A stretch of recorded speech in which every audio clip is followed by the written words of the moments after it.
Good afternoon. Thank you for joining us on this special occasion. We'd like to get started by welcoming WKU President Timothy Caboni to the podium.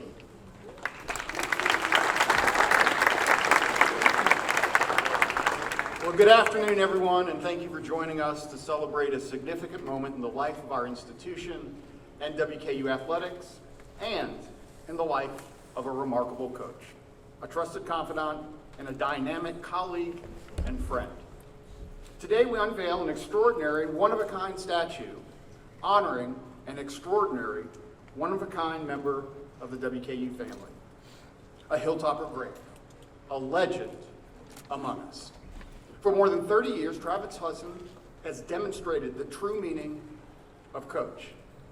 And while Todd will share with you Travis's many successes on the court, know that his enthusiasm, his loyalty, and his dedication extend far beyond the court and the women's volleyball program, far beyond Diddle Arena and WKU athletics. Travis's unwavering passion grounds us in who we are as an institution and reignites in each of us a remarkable energy for what we do at WKU and in higher education. He epitomizes leadership, he defines humility, and he embodies the WKU spirit. He not only drives his team to do better, he drives all of us to do better. So Travis, thank you for your stewardship of the women's volleyball program and for your steadfast leadership inside Diddle Arena and across our campus during the last 3 decades.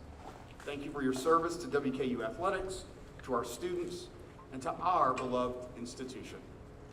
And thank you for reminding us time and time again what really matters and what makes WKU such a special place. Thank you for keeping what it means to be a Hilltopper at the forefront of your work and at the core of every conversation we've had. Casey and I treasure your friendship, your place in our lives, and the ways you lift up and strengthen our students, our university, and our community. It's only fitting that this remarkable statue, created by the talented Russ Faxon, takes its place in the heart of our campus, where faculty, staff, students, alumni, and every visitor to our Hill can reflect not only on your record-breaking achievements with WKU volleyball, but most importantly, on the lasting imprint you've etched in our lives and throughout our institution. And so on behalf of the entire WKU community, congratulations on this well-deserved honor. And as always, go Tops. And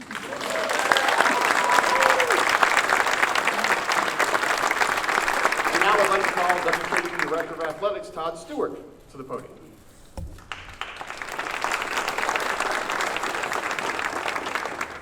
Thank you, Dr. Caboni. And before I start, a shout out to our 2025 volleyball team, a sweep this weekend. 22-5, 13-1, and as we all have become so accustomed to, still in first place. Great job. Great job. Parking garage, Travis today. It's great to see such a terrific turnout this afternoon and to see so many former WKU volleyball players join our current team on this special occasion. Last Saturday, we inducted the most recent class into this prestigious WKU Athletics Hall of Fame. And I commented what an incredible achievement it was to go into the Hall of Fame, because the Hall of Fame is not for the very good, it is for the very great. And it is, for only the very great. That is how unique that distinction is. And Travis Hudson, very deservedly so, was inducted into the WKU Athletics Hall of Fame a year ago. Today, however, we go beyond even the very great distinction. Today, Travis joins the legendary WKU icon Ed Diddle as only the second person in WKU athletics history to have a statue in his honor.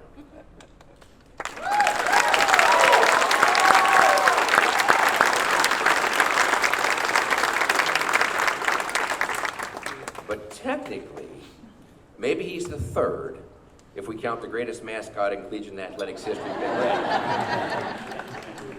But regardless, Travis Hudson now has a distinction, the equivalent of being on the Mount Rushmore of WKU athletics, and deservedly so. We could talk the rest of the day about special accomplishments, but there are some numbers that help put everything into perspective. Volleyball is a team game, and under Travis's leadership, WKU volleyball is in the midst of a staggering level of consistent winning rarely seen at any level in any sport. After today's victory, Travis now has 802 career wins as WKU's head coach, the third highest total in the nation among active coaches, and WKU's 426 wins since 2011 are the most in the nation over the last 15 years for any program.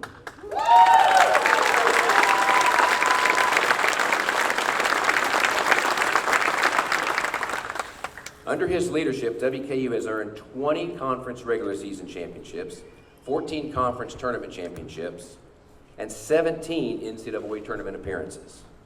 WKU's current streak of 26 consecutive seasons with 20 or more wins is the longest current streak in the nation.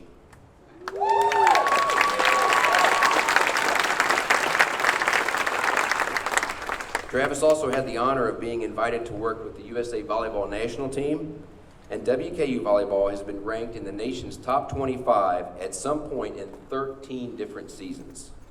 And last, but certainly not least, WKU volleyball has an incredible 100% graduation rate in Travis's tenure.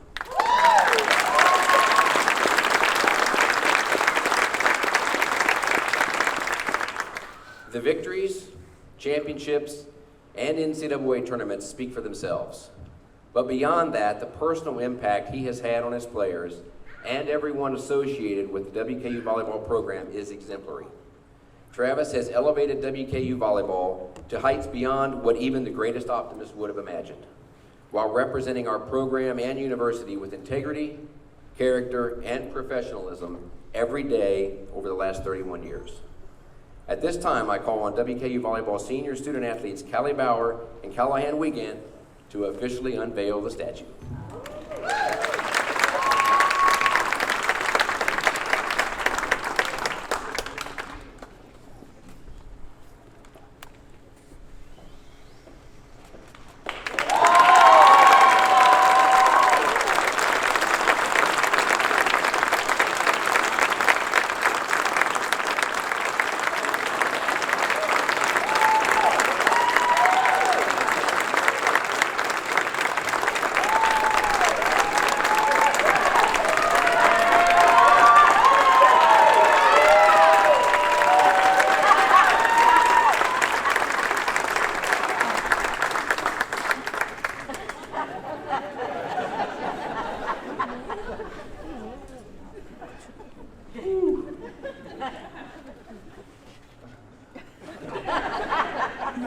I don't know how you're supposed to feel in this moment. I've been asked that a lot, and I don't know what my reaction's supposed to be in this moment.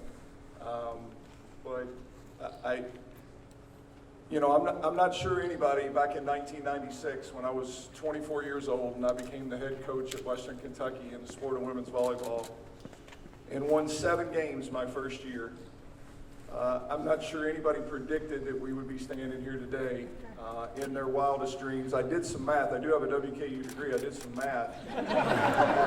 At 7 wins a year, Todd said I just hit 802. At 7 wins a year, it would have taken me 114 years. So I'm glad we picked up the pace a little bit, in terms of getting here today. There's so many people that I need to say thank you to, and I don't want to drag things down by doing it, but first, Dr. Cavoni, Todd, Casey, Gina, Kat, all the people that spent so much time making this come together. We all know in athletics that nothing like this is ever done alone, and I cannot thank you guys enough for the vision and the leadership for what our program could be every step of the way.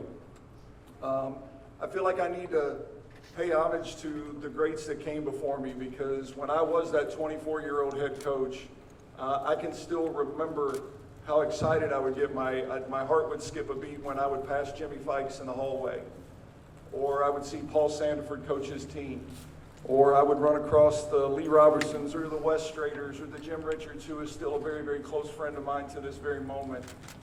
It's those men that taught me what it meant to be a hilltopper. And all I ever wanted to do was to be something that they could be proud of, because I knew if I passed their test that I was getting it right. And I'm so grateful to those men and so many more for showing me the way in terms of being a hilltopper. I want to thank our fans. You guys have a special, special place in my heart because I'm also one of you. If you know anything about me, you know that I'm a huge Western Kentucky softball fan and basketball fan and football fan and every other sport we roll a ball out on. I grew up in my bedroom with the radio turned on, listening to Wes Strader call games back when, the Kennard Johnson and the Tellis Franks and the greats that came here before me. And I would lay in bed at night with my eyes closed, and I realized at that age what a special place this was. And so I'm so grateful to all of them. I'm so grateful to you guys as fans. You have no idea the impact that you have.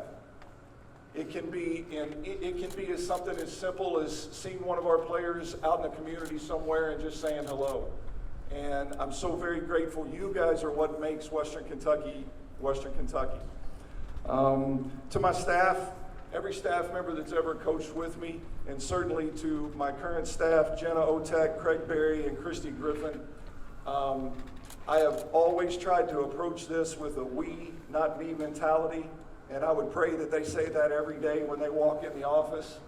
And although I'm the one sitting on the end seat, they are no less invested in everything we do every day, and they are a huge part of what makes it so special here. Into my family. Got to start with my mom. Mom, how about this?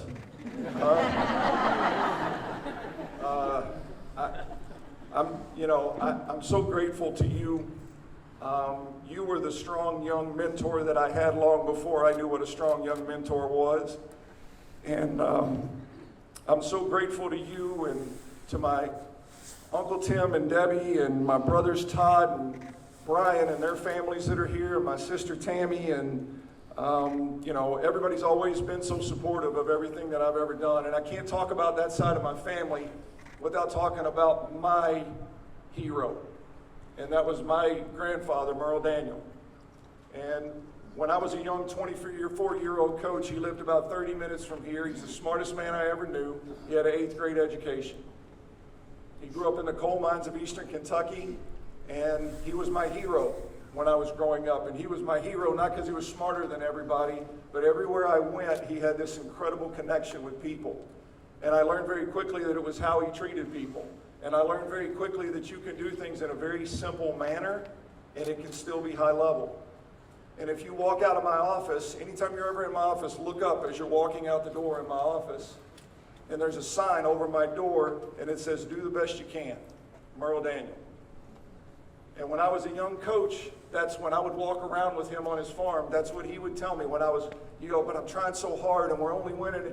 And he would look at me and he would say, "Travis, do the best you can, son. Just do the best you can. That's everything you have. It'll be enough." And that simplicity was wisdom beyond anything he ever understood. I want to thank my in-laws, Buck and Jane Wiseman, my brother-in-law Tim and his wife Shannon, and all their extended family.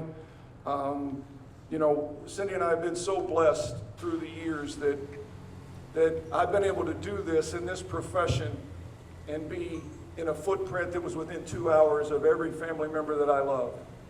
And we feel so blessed to have had that opportunity and have them support us every step of the way. And then to my most immediate under my roof family, starting with my beautiful wife, Cindy. Anybody that knows anything about athletics knows that it's impossible, that there is a tougher job than being the head coach, and that's being the head coach's wife. And there is no one who lives it day in and day out more than she does. There's no one who's there for you in the rough times. There's no one that has to look past the grumpiness that you walk in the door with on occasion. And I can only say this. Both of us had a sideways path to get to Western Kentucky, but God knew what he was doing when he put us together here on this hill. And I love you, and I appreciate you for everything that you've done for me every step of the way. And finally, to my boys, Tyler and Drew, I was asked one time when I was a young coach, what's my biggest goal in coaching? And I said, the biggest goal I have as a coach is I want to be known as a great dad. I want to prove to people that you can do this at a high level and you can pour your heart into it and be a great dad every day. And I hope you two sit there and feel like that no matter how much I poured into the young women that are sitting around you, that you never got shorted in that department, because I try to be all in for you guys every single day. And finally, to my players, to our players, because they're our players. Everybody standing here, they're our players. Okay? Everybody from the freshmen that are in our freshman class this year to the kids I recruited 30 years ago. There's people sprinkled in here that have played for me in every decade. Okay? And guys, look what we did. Okay? If we were looking for the prettiest statue, they picked the wrong guy. A lot of you guys would have been a better version. Okay? But you guys all know how big a part of this you are. Every single one of you that ever wore the jersey. Okay? And when you walk by that, you better feel it every time you do. And give him a little high five if you want. At the end of the day, when I look at this, I hope that this stands here as a symbol of possibility. Possibility. It was important to Cindy and I when there were talks about, well, where would we put such a thing? And it was important to Cindy and I that it got outside the walls of Diddle Arena, because I feel like that my story here is way bigger than winning volleyball games. You know, on one level, it's possibility for any young student, President Caboni, that is anywhere in this state, in the Commonwealth, outside of the Commonwealth, that doesn't think they can, that can come here and figure out that you can. I came here as a first-generation Hilltopper. No one in my family had ever gotten a college degree. And I was the first person to get a degree in my family. I came here, I got 2 jobs, I started putting myself through school. And this place changed my life. And I want it to be outside on our beautiful campus, because when people park in this structure and come for their day on the hill, I hope they walk by and they understand that no story is too big to accomplish on this hill. And so the possibility for every student who never thought they were given the hand dealt to them that could make it possible, I hope that my story is proof that it can, and I hope that's a big part of the symbol of what this stands for. And then second, the possibilities as a coach and as a program. Again, I told you we started 7-26. Western Kentucky had never been to an NCAA tournament, had never won a conference championship or tournament championship, had never dreamt of being in the top 25. And, you know, and I watched so many coaches throughout college athletics that walk into programs and want to walk in and say, well, if we're going to be good, I need this, this, this, and this. And I decided that we were going to be good because we possess this, this, this, and this. And everything else would follow if we did it in a certain way. And those core values that our program is about now, 31 years later, are the same ones that our players that played for me 30 years ago believed in. And I promise you that we haven't had, look, we've been supported better and better throughout the years, but let me assure you, we are still not, we're 28th in the country this week, 28th in the entire nation in women's volleyball, and I promise you we're not in a position with facilities or funding or staffing or anything that puts us anywhere near that stratosphere. But what's interesting is there's certain things you cannot buy. There's certain things that if you believe to your core and you love people the right way and you care about them and you push them, and there's certain things that no amount of money can touch. Now the money's important, guys. Don't mix that part of it up, okay? But I want to make one thing very clear. When everybody looks at this statue, we all understand that it's my likeness, but it's our story. It's everybody standing here. If you're standing here today, you are a piece of this. And there are so many more people throughout this community and throughout this Hilltopper nation through the years that are part of this story. And so when I look at it, I see you. I promise you, I am way more overwhelmed when I look out here than when I am when I look to my left. And so everybody standing here, when you walk by it, you should smile every time because you were part of this. Okay? Why they picked my likeness, I have no idea. Maybe a second big red statue with a little volleyball in his hand or something would have been more appropriate. But we're all part of this story. And I hope for generations to come that this stands as a symbol of hard work, that if you pour your heart into people and you believe in something bigger than you, that you live your life filled with gratitude for what you do have and not what you don't have, that really special things can happen. I'll close with this. My greatest hope is that when people walk by this for years to come, I'll be so disappointed if it makes them talk about how many volleyball games we won. I've always said when I get to the end of my coaching career, when my name comes up, if the first thing people talk about is us winning volleyball games, that'll be a shame. And it is part of the story, but it's not the part of the story that I want people to remember. I hope they talk about the way that I trusted people, the way I treated them, how much I loved Western Kentucky, and maybe an occasional story about how I helped change somebody's life along the way this beautiful hill helped change mine. Thank you guys so much for being here.